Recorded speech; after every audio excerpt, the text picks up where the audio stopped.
So without further ado, I'm going to stop the share on my screen, and Paige, if you're ready to take it away. All right.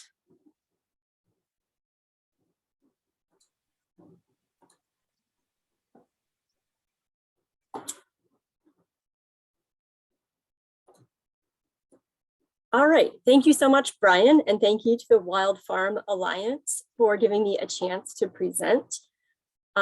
So I am Paige Klug. I am a research wildlife biologist with the USDA National Wildlife Research Center, which is part of Wildlife Services. The mission of NWRC is to find solutions to wildlife damage management problems related to agriculture. And when that conflict involves native wildlife, we'd like to focus on non-lethal methods. And I lead the Birds and Agriculture Project with a duty station on the North Dakota State University campus in Fargo, North Dakota. So because I'm in the Northern Great Plains, much of my research is focused on blackbirds and commercial sunflower. So as I speak about the tools and methods to manage pest birds, I will mainly be speaking on the experiences from this conflict scenario, but I will try to branch out a little bit for others. The methods that I discuss may not be appropriate directly for your conflict scenario, or legal, or have all the correct permits. So I encourage you to check with local officials to determine if the methods are allowed in your area, and to follow all the federal, state, and local laws or ordinance and pesticide label recommendations. Also encourage you to be safe, given that some methods may pose risks to humans or non-target animals, as well as the environment. So no single technique or tool will deter birds in every instance or situation, and successful bird dispersal often involves a combination of tools, the right timing, getting those tools out early before birds establish feeding areas, as well as understanding bird ecology and biology. And then also, last but not least, patience and persistence. I generally place methods into 5 categories, including the population control, habitat and crop modification, exclusion, visual, auditory, and physical deterrence, as well as chemical repellents. So I'm going to be giving examples of tools that I've evaluated for blackbirds and sunflower, and this does not include some of these on the list. I'm more than willing to talk about any of the other ones if anybody wants to contact me after the talk.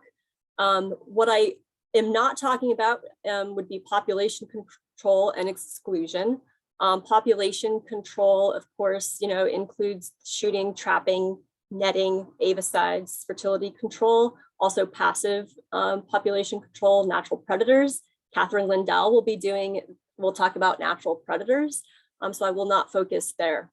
But just in talking about those populations methods, just want to also mention that native migratory birds, of course, are under the jurisdiction of the Federal Migratory Bird Treaty Act, and so they have federal protection in the US. European starlings, house sparrows, or other invasive species are not protected by the Migratory Bird Treaty Act, but there may be different state or local ordinances or laws governing those species. There is the depredation order for blackbirds that does include a fair number of species. It does not include rusty blackbirds or tricolored blackbirds.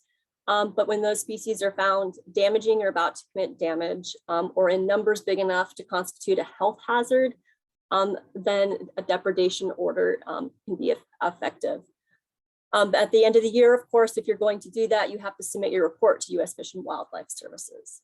There is potential for depredation permits for fruit-eating birds, such as European starlings, cedar waxwings, or American robins. With those native birds, they're not as common, and some regions do not allow those depredation permits. Also, avicides, they're registered, they're restricted use pesticides, so they have to be used by the USDA Wildlife Services, and it can only be used in certain areas. They can't be used in areas where food is being grown. It's mostly used in livestock facilities or in landfills. And we do not, I'm not talking about any sort of fertility control like contraceptives, because there are none currently registered for many of the bird species that impact agriculture, aside from feral pigeons. So when I think about tools and methods for reducing bird damage, I think about the scale of implementation and how that becomes important for our ability to effectively reduce damage, as well as the ease of use of certain tools. So for migratory birds, the regional perspective is where we understand seasonal population dynamics, but the ability of a wildlife control operator or others to have an impact on bird populations is minimal. And then to have a follow-on effect to influence a reduction in damage is also not feasible at that scale. When you move to the landscape scale, that's when you have more tools at our disposal. But this requires coordination with neighbors, given landowners do not have the ability to implement methods beyond their own property boundaries. So the landscape scale is where we can start to impact bird distributions by offering habitat modifications or offering alternative food resources in that surrounding landscape, which influences where they're choosing to forage or roost or make migration decisions. And then the last scale I think of is where the farmers have the most control, and that's in the field, where they can make decisions about the tools used and the labor and the cost dedicated to a particular method or tool.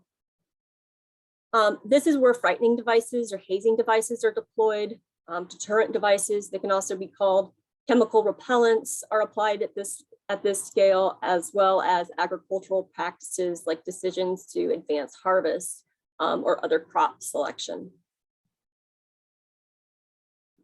And that leads me to one of the first studies that I wanted to make note of in the Blackbird Sunflower Project. So we did send out surveys to landowners and sunflower growers in North and South Dakota. We were asking their opinions about tools and the patterns of use. And so what we got back, if you look on the right, is that anything that's in the green are effective to more effective. And that's how they believe the tool, the efficacy of the tool. And on the left in brown are more negative responses. Gray is neutral responses. 65% of our respondents thought that cattail management was the most effective way to minimize blackbird damage. And so in the Dakotas, where we have prairie potholes and we have really large swaths of cattail marshes, being able to reduce the amount of cattails in one large swath or one large marsh by 50% would reduce the carrying capacity of those cattail marshes for blackbirds, but also increase diversity of waterfowl by opening up the water. But even though many of the producers find that effective, less than 25% of them are using it. And it's because it's not an easy tool to implement. The cattails that might be impacting your agricultural fields aren't necessarily on your property. Also, there's not really great tools in the past. Glyphosate was used. There's grazing, burning, disking, but the tools to be able to restore wetlands and to manage cattail are expensive, and there's really no good one tool to do that. When we have in the same survey, what we find instead of what they're mostly using are lethal shooting and propane cannon techniques. And I think that comes back to the scale of implementation, where these are the tools that you don't have to coordinate or plan ahead with neighbors, and they can use those if birds are coming onto their land to cause damage. So a little bit more about one of the most popular and most often used tools is the propane cannon. So it's basically the blast that sounds like a shotgun. They're the most popular and used, but they're also becoming less popular, especially in peri-urban areas where agriculture is mixing in with urban development or suburban development. As far as like recommendations on how to use this, try to, get them in early before birds will establish feeding areas, elevate them so that they can rotate so you have wider coverage.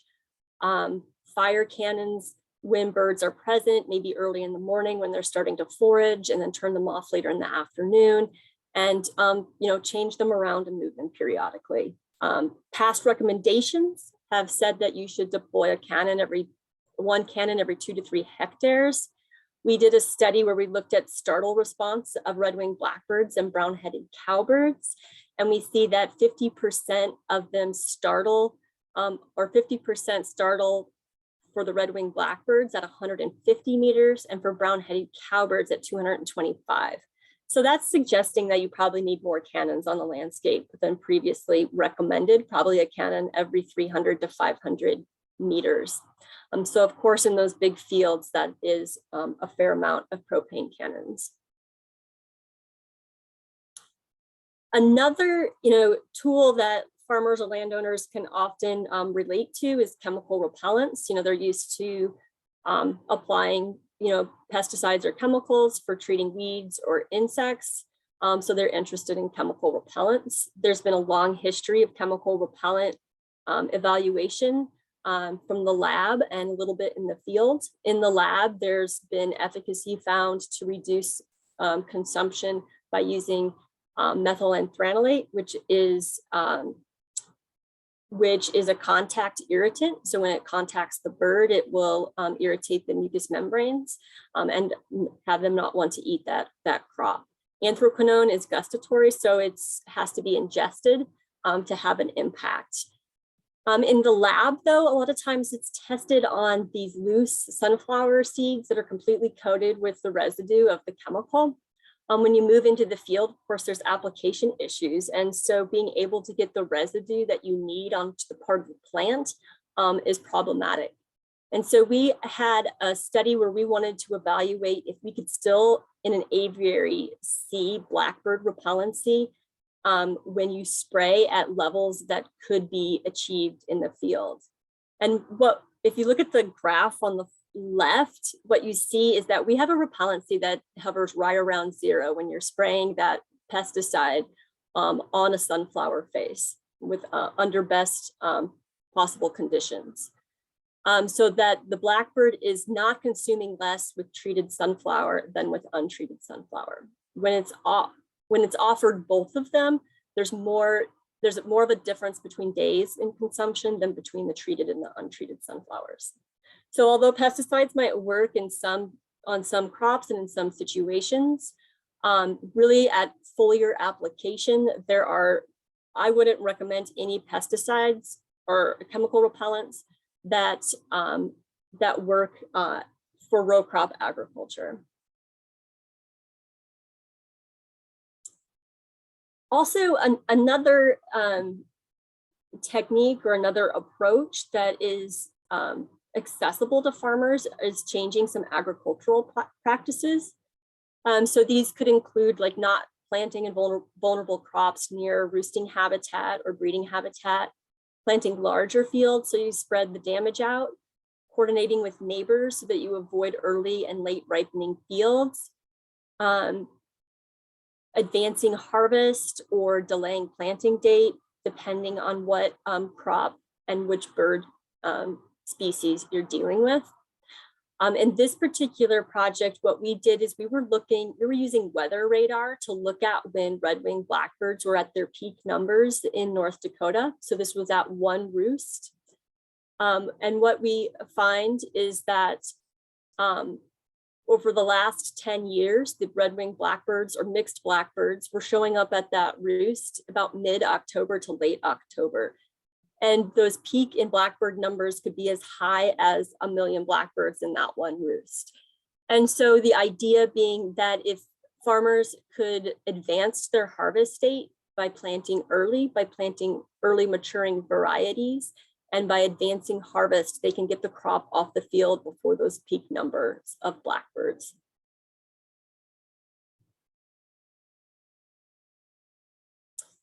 Also, more back into the frightening device realm, we are doing a fair amount of research to understand drones as a hazing tool to get birds out of areas that they shouldn't be, whether in crop fields or in other areas that are dangerous to birds.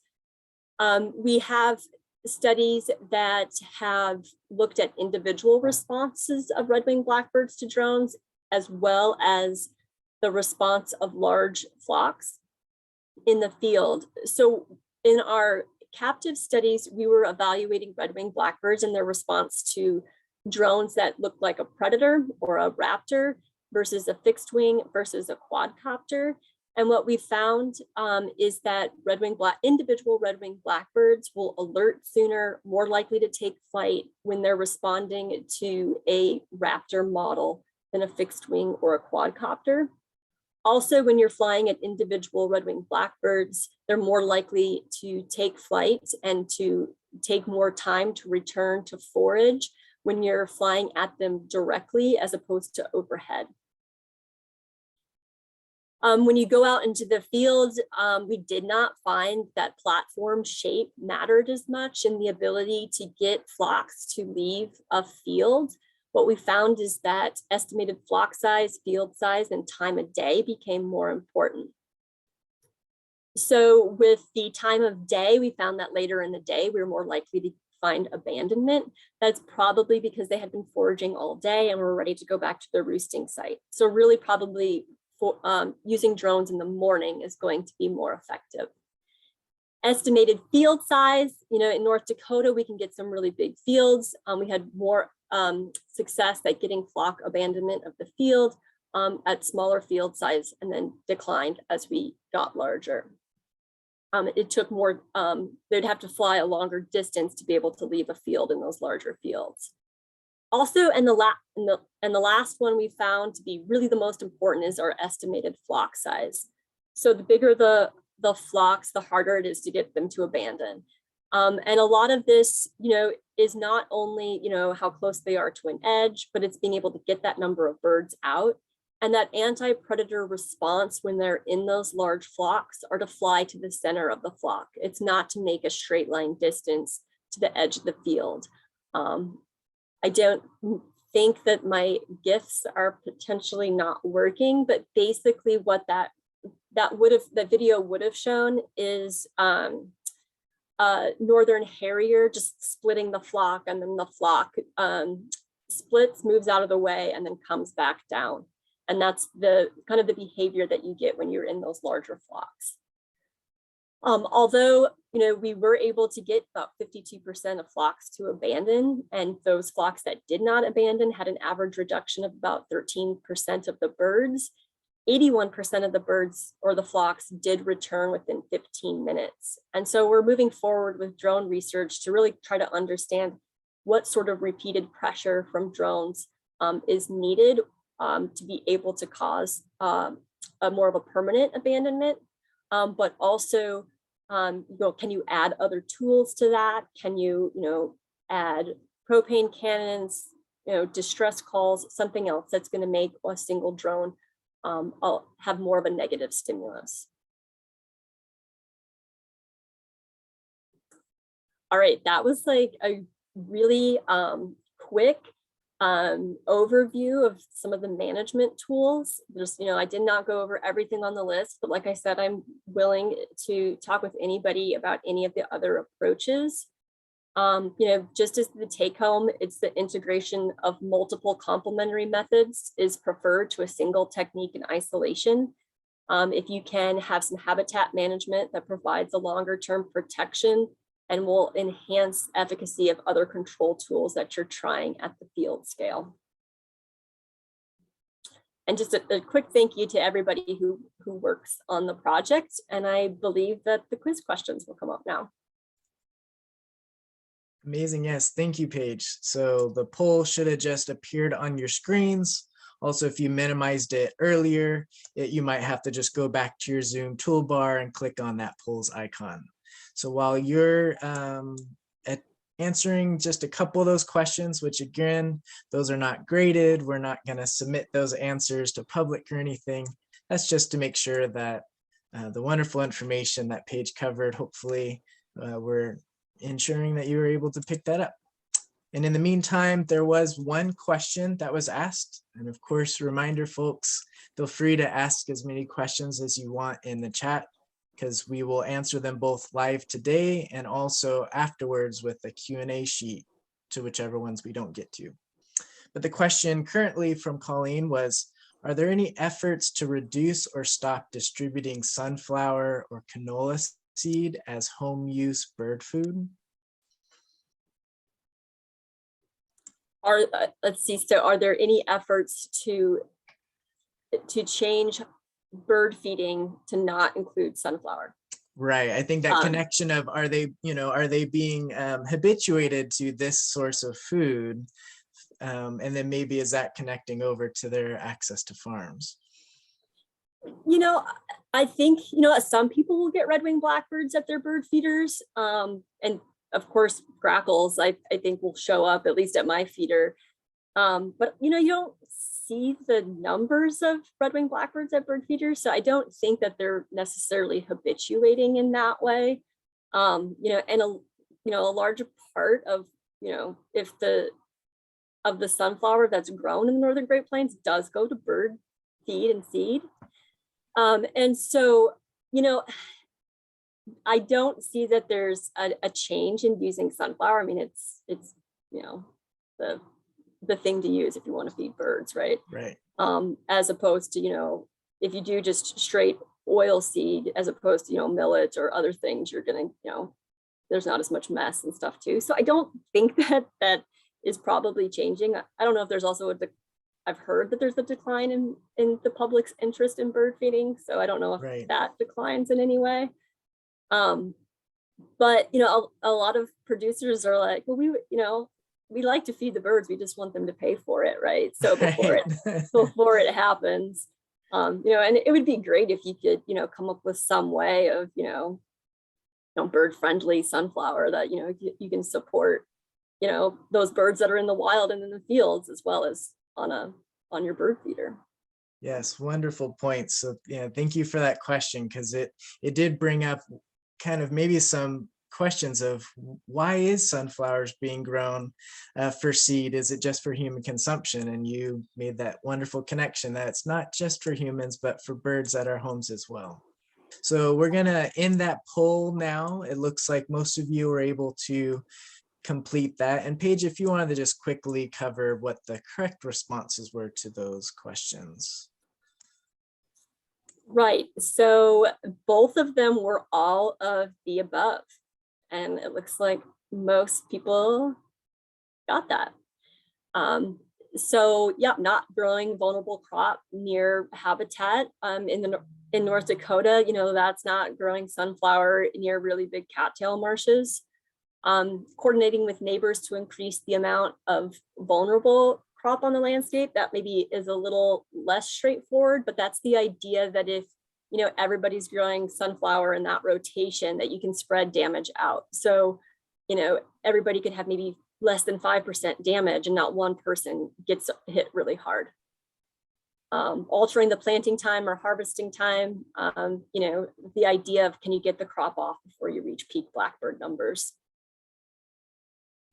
I think that was all of them. And then, yeah, the anti-predator responses of birds to drone, flight trajectory, coming at them directly. For individual red-winged blackbirds, they have more of a response. The shape influenced it. I didn't talk about speed, but it does appear that you can get a lot closer to individuals when you're going slower. Even though shape influences it, when you have a quadcopter and there's the ability to move, and it is maneuverability, and you can go faster and make more turns, you might be able to create a little bit more chaos and make that field riskier. And then timing or flight of day, or time of day, timing of the flight of UAS. Wonderful, thank you. So what we'll do is now we'll have Paige stop your screen share, and we'll have Catherine start up hers. And just a reminder, folks, if you have some additional questions, right, for either one of our speakers, feel free to ask those, because we will have a moment after Catherine's presentation to cover additional questions. So I will now pass it on to Catherine.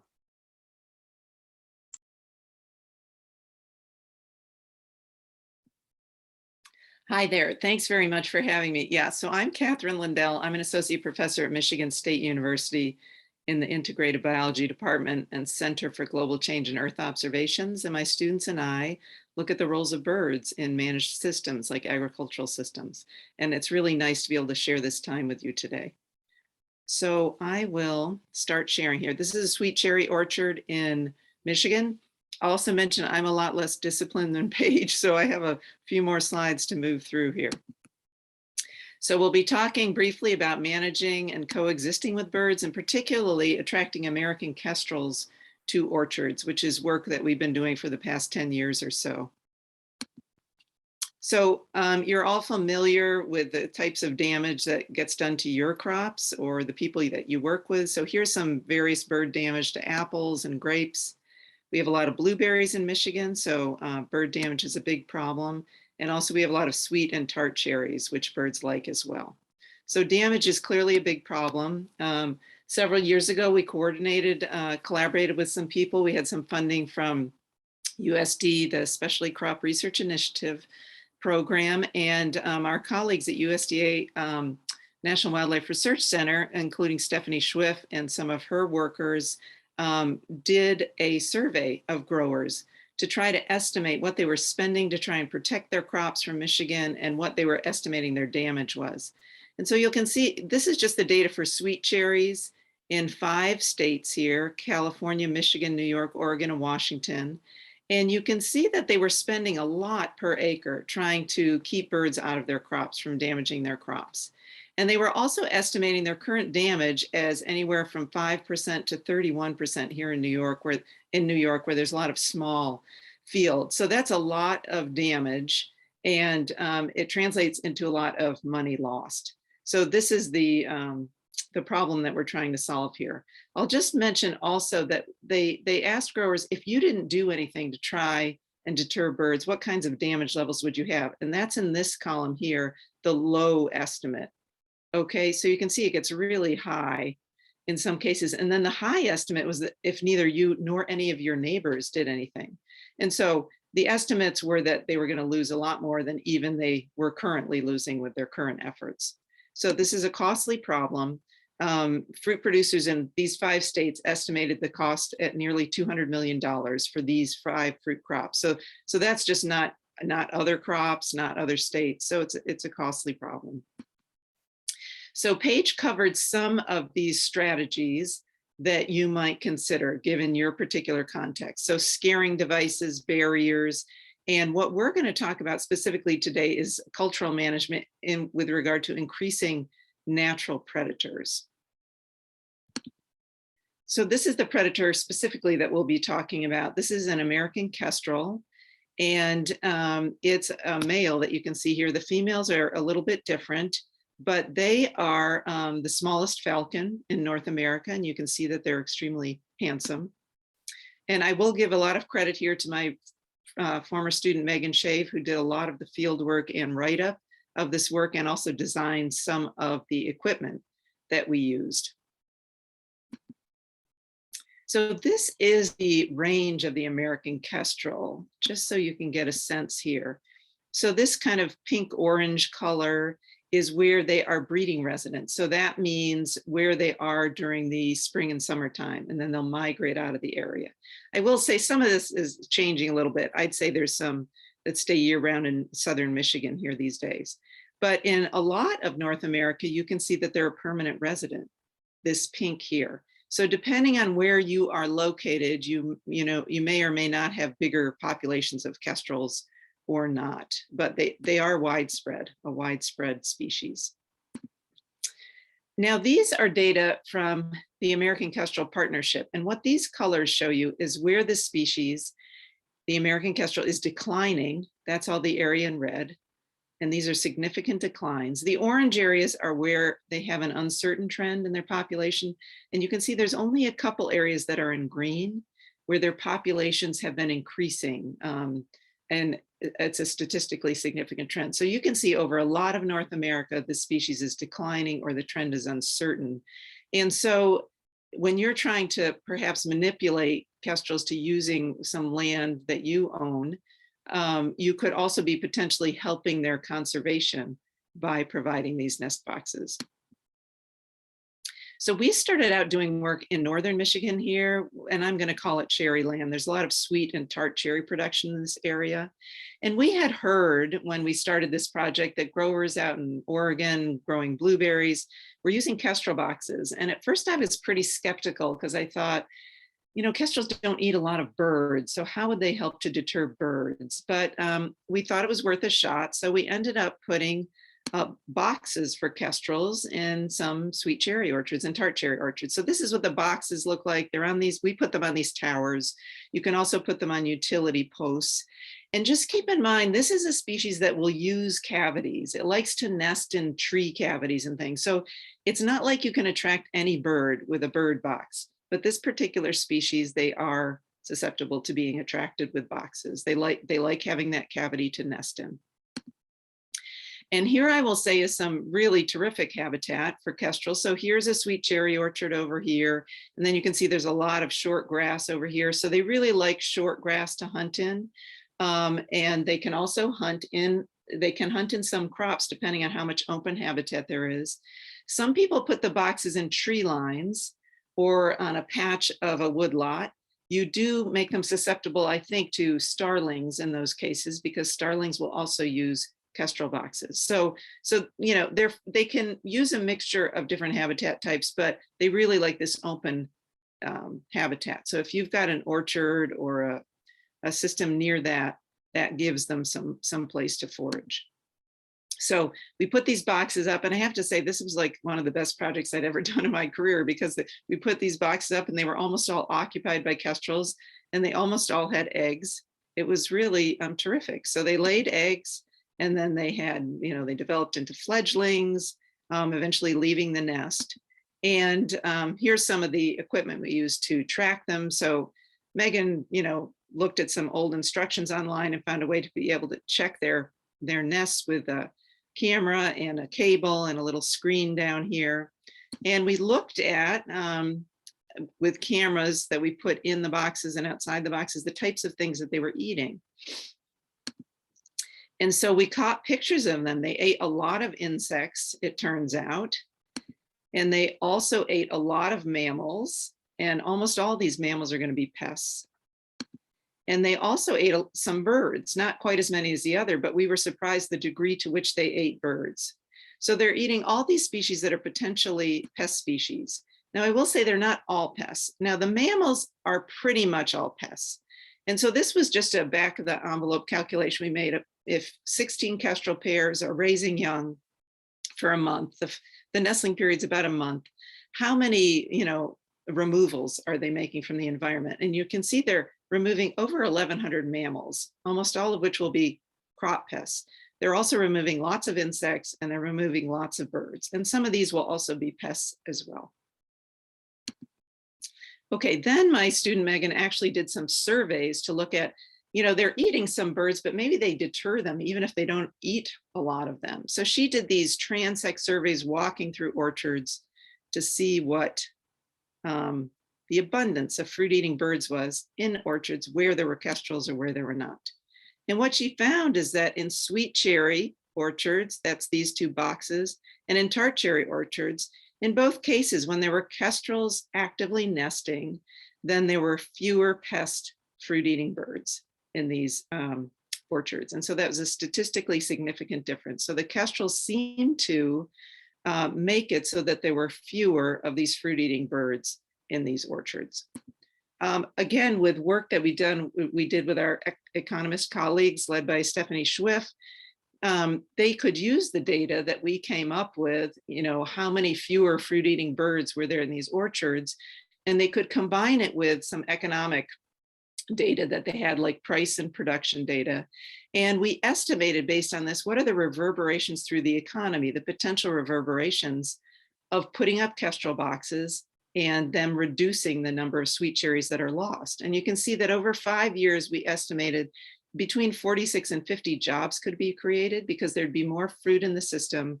So for example, a farmer who's making more money has more money to spend in the local economy, for example, maybe on restaurant meals or on clothes or things of that nature. So there were some potential economic benefits here. All right, so because this project worked so well up in cherry land here. Then we tried to transfer it down to blueberry land. So we produce a lot of blueberries in Michigan too. And here's where a lot of the blueberry production takes place, in southwestern Michigan. So we turned my deck into a workshop. We made a lot of towers. We bought some more boxes. And then we transported them. We thought it was a good omen. The rental truck had a sandhill crane on the side. And then we put up these boxes and towers in, here's a Michigan blueberry field, to see if we'd get some of those same results. And we did have success in that. The kestrels could successfully nest in the boxes. But like, here's a big difference that is going to be a big key point of this study I'm telling you about. The blueberry box occupancy was much lower than in the blueberries than in the sweet cherries. So here, look at how many of the boxes were occupied by kestrels: 30%, 35%, 29% in these different years. Compared to in the sweet cherries, it was like 89 to 100%. So this is a big difference. And I'll let you know now that if you want to try and pursue this as a pest management technique, it's going to vary a lot depending on where you are as to how successful it is. And one other factor, aside from different box occupancy rates, is that we found in our blueberry production region that starlings were much more likely to use the kestrel boxes. And so in northern Michigan, where we have the sweet cherry boxes, we rarely get a starling nesting in the box. But in the blueberries, we got a lot of starlings nesting in the boxes. So this required a lot of management in that we had to remove the nests. And that's not a problem from a legal standpoint, because this is an invasive species. So you can remove the nests, that's not a problem. And the eggs, that's not a problem. But it does mean you're going to have to exert more management, keeping an eye on the boxes and who's in them, and potentially removing them if you're in an area where you get a lot of starlings. I'll also just briefly mention that a colleague of mine looked at how consumers viewed the use of natural predators like kestrels to try and deter pests. And he did some focus group work and then sent out a national survey. And I won't go into all the details of this graph here, but the bottom line is that consumers are very favorably disposed to pest management techniques like using predator nest boxes or using falconry. Some fruit growers will hire falconers to come in and fly falcons over their fields, and other types of hawks.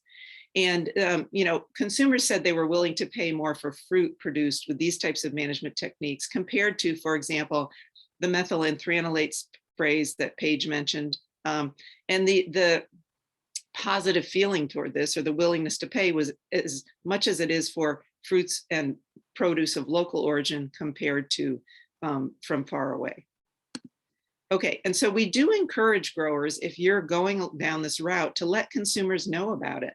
Like, put it on your website that you're putting up nest boxes for raptors, and that could potentially have some marketing benefits for you. All right, you might want to think about using terms like falcon friendly or American kestrel habitat to try and get your message across. Okay, so here's some kestrel nest box characteristics you should be aware of. They should be 10 to 20 feet above the ground. Again, you don't have to construct your own tower if you have a utility pole that's in some reasonable habitat. They should face to the southeast, at least in the northern US, because this gives them a little bit more warmth. They start nesting pretty early, like in April in some cases. So that's helpful if they face to a southerly direction, particularly the southeast. They should be at least a half mile apart. So you can't put these every 10 feet or so, because they are territorial. And each fall, you should clean them out because there's a lot of feathers and old prey items in there, and then line them with wood shavings or animal bedding. If you do it in the fall, it's like kind of in a season when you don't have as much going on. And keep in mind, they should be in pretty open habitat or near open habitat with sparse trees. Okay, perches I wanted to briefly mention, because we have done a little bit of work with perches. So here's a perch here in an orchard. In our work, we did not find a statistically significant difference in perches reducing the number of pest birds. However, we did see that some beneficial birds like the kestrels will sit on the perches, and other hawks will too. And we did find bluebirds on the perches, which are beneficial. So perches may make the habitat attractive to these other types of species. I mean, I will mention they also can be used by things like cedar waxwings, which eat a lot of fruit. So mixed bag with the perches. And so here are some take-home points. Kestrels are going to be most effective for deterring pest birds when the fruit ripening period overlaps their nesting period. So for example, if you've got sweet cherries or you've got early variety blueberries, that's when you're going to get the most benefit. If you're growing grapes in the fall, kestrels will already have nested by that point.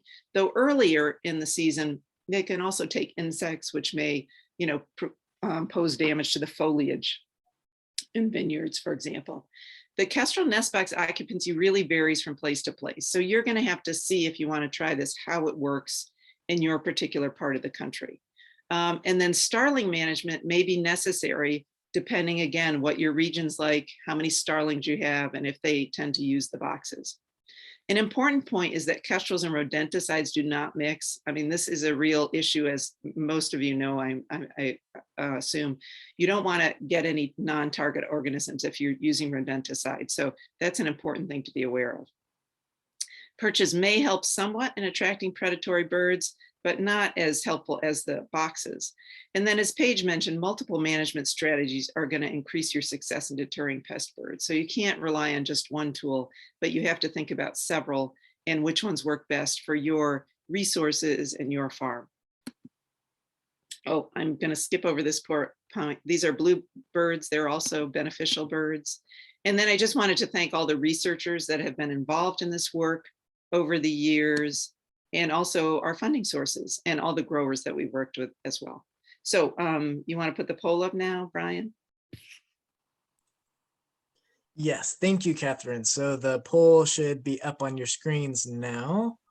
And while you're completing those, there was a question for you, Catherine, specific to just those U-shaped door boxes. And if you had any of the plans for those, because I know we have some other resources that we posted on our website, but I don't remember if there was the U-shaped door version. Okay, I can't remember if there was either. I can certainly send Joanne or Shelley the link to where the first person who made boxes for us has plans, and they're both for the tower and the box. And so that would explain how to make those. I will say those initial boxes we made were quite heavy. And so you can also buy boxes online, or you could also construct boxes differently than that.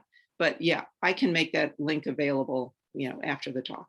Great, thank you. Yes, and reminder folks, yeah, we have that resources page, and so that'll get updated as we receive more information. And somebody is now asking a question, kind of in reference to our last lesson, right, was focused on those rodent-eating raptor species, and Matt talked a lot about barn owls and barn owl boxes. And so Sarah is asking a question about how do you encourage birds that have both uses, right? So owls and raptors on one farm. How do you kind of use those different areas and balance those different nest boxes? I would say to think about this. Okay, so for one thing, you'll have to figure out what's available in your area. Like in Michigan, barn owls are almost non-existent. So we don't worry about that so much. But I did mention bluebirds at the end, for example. And if you have a kestrel box and a bluebird box, and they both have nestlings, your kestrel box, your kestrels may go to your bluebird box and get some cordon bluebird. So you don't want to, that's something you have to think about. You don't want those two species on the same, you want to encourage the two at the same time, because there's some issues like that. So yeah, I think figuring out what's in your area, what are your big issues? Like the bluebirds take insects primarily, whereas the kestrels, as I mentioned, will take lots of mammals and also some birds as well. So thinking about what your issues are, what your resources are, that's going to be important. Wonderful. So I think we'll wrap up the poll now. And Catherine, if you could just confirm what the correct responses were for those. There was a little bit of a spread for some of those. Okay, so for the first question, generally they should face to the southeast. If you're in the northern part of the US, they should face to the southeast or North America, so they get a little bit of warmth. In other parts of the country, it could be a little bit different. Like, maybe if you were in the Southwest or something, you might want to face a different direction if you get cooling breezes, or something facing directly east or directly west. But generally, southeast is a safe direction to face them. And then the last one, yeah, they take mammals, birds, and insects, and they will also take a few reptiles and a few amphibians and that kind of thing. So they have a very diverse diet. Wonderful. So go ahead and you can stop sharing your screen, and we're gonna Okay. just step into this session that we can kind of continue to ask any of these remaining questions. So now you should see the farm discussion session page. And the idea here is that, you know, we haven't had too many additional questions, but please, we'll get to them. So feel free to share those in the chat. There was a question aimed towards Paige. So Paige, if you're there, you can turn on your camera and I will stop the share of my screen. So the question was pertaining to, you know, blackbird populations are vary annually quite extremely. And so is there any way across the US of establishing some sort of healthy population that isn't necessarily a pest in those regions? Right, and I am going to share my screen too, because I did see that in the chat. So I don't know if you can see that, but that's blackbird relative abundances and regional population trends. If you look at like red-winged blackbird, for instance, and you look at the map that's red with a little bit of blue and yellow, red are the areas that red-winged blackbird populations are declining annually. And then the blue and green are where they're stable or increasing. And, you know, unfortunately, like, you know, I get reports from the East Coast where the red-winged blackbirds are declining and they have just as many problems in sweet corn and field corn and, you know, other crops. So it's not like, you know, having a declining blackbird population is going to take away those issues. You know, I don't have any data, but I assume that, you know, having, you know, a loss of natural habitat and where they can forage in places besides crop fields is probably contributing to the fact that their populations are lower, but they're still considered a pest species in those areas. So yeah, I think that, you know, I mean, ideally you'd be able to have some natural habitat to give them alternative foraging so that they're not such a problem in crop fields. And following up on that, have you worked at all with any of the government programs that provide assistance for installing those sorts of alternate foraging habitats within your study systems? So thinking of either CRP or the wetland easement program, some of those, do you have any experience with that? Not with habitat as in more grasslands or more wetlands, but we have the project. My predecessor before me worked on, George Lind, he worked on looking at lure crops or decoy crops, and that if you could plant those closer to like cattail marshes, then they're going to be hitting those crops instead of going to the crop that you're wanting to protect. I think with sunflower, the issue is always what is more attractive than sunflower to birds that you could use as a lure crop that's also, you know, grows in marginal areas or, you know, is not as high value of a commodity as sunflower. I've done a little bit of just preliminary work at looking at oilseed hemp as a potential lure crop, you know, but that's, you know, an emerging crop now that, you know, the Farm Bill has allowed it to be grown. You know, there's, you know, that you don't want it to escape as feral hemp. You know, there's other things to deal with about that, but it is a potential as another crop that could be considered a lure crop. But yeah, I mean, I think that there are instances in, and Catherine may be able to speak to this better, of in fruits and orchards, where when you have a good year in those natural habitats, the birds are eating the fruits that are happening, you know, naturally in nearby forests, as opposed to, you know, having as much. Or when you have a big bumper crop of fruit, your damage isn't as bad because, you know, they're not able to take as big of a percentage. Catherine, did you have any thoughts related to that?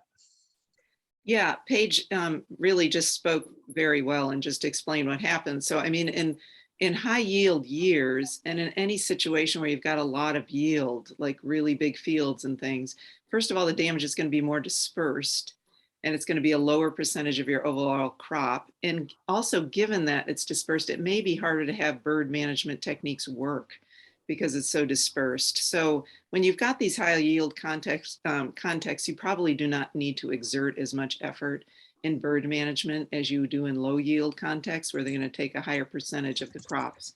I mean, I do also feel I need to mention, because I'm in Michigan and other areas of the country where, you know, spotted wing Drosophila has become such an issue, is that, you know, if you have fruit and it's abundant natural fruit near your fields, that's also, it may not only provide extra habitat for birds, maybe draw them out of your fields a bit, but it is going to provide some resources for spotted wing Drosophila as well. So there's costs and benefits to various techniques that you're going to use to try and control birds. We all know there's multiple pests. Yeah, so it looks like now, you know, some questions are starting to roll in. So we just want to make sure, Paige, if we can have a link for those blackbird abundance maps. I think it was tied to a study. So if we can just make sure we get those tied to our resources, that would be great. And just Sure. clarifying that I don't think you're recommending to decrease cattails that you would want to be negatively impacting wetlands that are important for the environment, correct? Right. And so, you know, the studies or cattail management that occurred in North Dakota, they evaluated, you know, the number of blackbirds, but also did species diversity for water birds. And being able to have, you know, a wetland that's not completely full of cattails, if you can reduce it by, say, 50%, you have more open water and edge habitat with those cattails. So you have more insect emergence, you can support more water birds and a higher diversity. And cattail management in the Northern Great Plains is something that's of interest, not just to agriculturalists, but to, you know, those that are interested in bird conservation, of making these wetlands as productive for, you know, waterfowl or water birds as well. So, which varies by region. I mean, there are other regions that don't have enough cattails, and having fresh growth of cattails, you know, might let the tricolored blackbirds have habitat so they don't have to be in agricultural fields. So it's different, of course, you know, by region of what sort of habitat management you would want around those fields. Right, yes. So there was another question that I'll ask you, Catherine, but first I did want to share the final kind of screen here that we are going to start wrapping things up. So if Shelley, you can post up this last poll. This poll will be really important for us too, so folks could really try and fill that out, just to see, hopefully, that you learned lots of wonderful information today. And while you're completing that poll, Joanne here wanted to kind of explore that thought of the difference between, you know, starlings in those high cherry areas. Do you think the kestrels were actually affecting and maybe killing those starlings that were using those nest boxes versus the blueberry growing region? Well, we certainly found a dead starling or two in a box, but this was in the blueberry region. So, and we don't know who killed them, but it could have been a kestrel.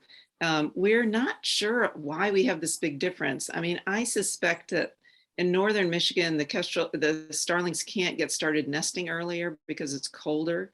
So maybe that has something to do with it. Whereas in the blueberry in southwestern Michigan, they can get started nesting because it's warmer. And then, you know, maybe they provide some deterrent effect if the kestrels don't feel like fighting for the box. And it's also possible the starlings are just less abundant in northern Michigan.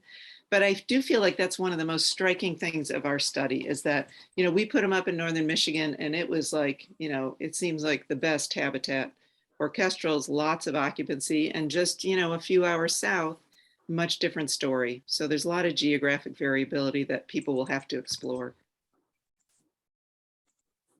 That's great, thank you. So probably caught that today, that there's so much variation, right, amongst what part of the state or the region or the country that you're in, and what bird species may be present, what pests may be present. Also that mosaic, right, of all those different crops that may be grown right adjacent to each other.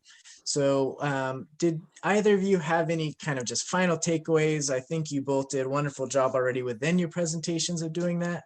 But if you wanted to leave folks with any last thoughts. You all know your farms best. And so I hope, with this information, you can use it to develop the best management strategies for your own farm. Yeah, I agree with Catherine there. And, as constantly moving forward, trying to find new tools, trying to find non-lethal tools. And I think, there's that diversity of, your farm best, and different tools are going to work better. But yeah, just if have any ideas or thoughts, or, want to work together on testing anything, just always feel free to contact me. Wonderful, thank you. So that pretty much does it for today's lesson. I did want to remind you that, right, the next lesson coming up for us that's still part of this same track about managing pest birds is going to be on Wednesday, May 25th. And that's going to cover that coexisting and making farms safe for birds. And the idea is we're going to cover not only food safety type topics, but also safety for birds themselves, which includes those rodenticide effects. So please join us next time. And until then, thank you so much for participating today. Thank you to our speakers. And here at Wild Farm Alliance, we always encourage you to keep it wild on your farms. Thank you very much.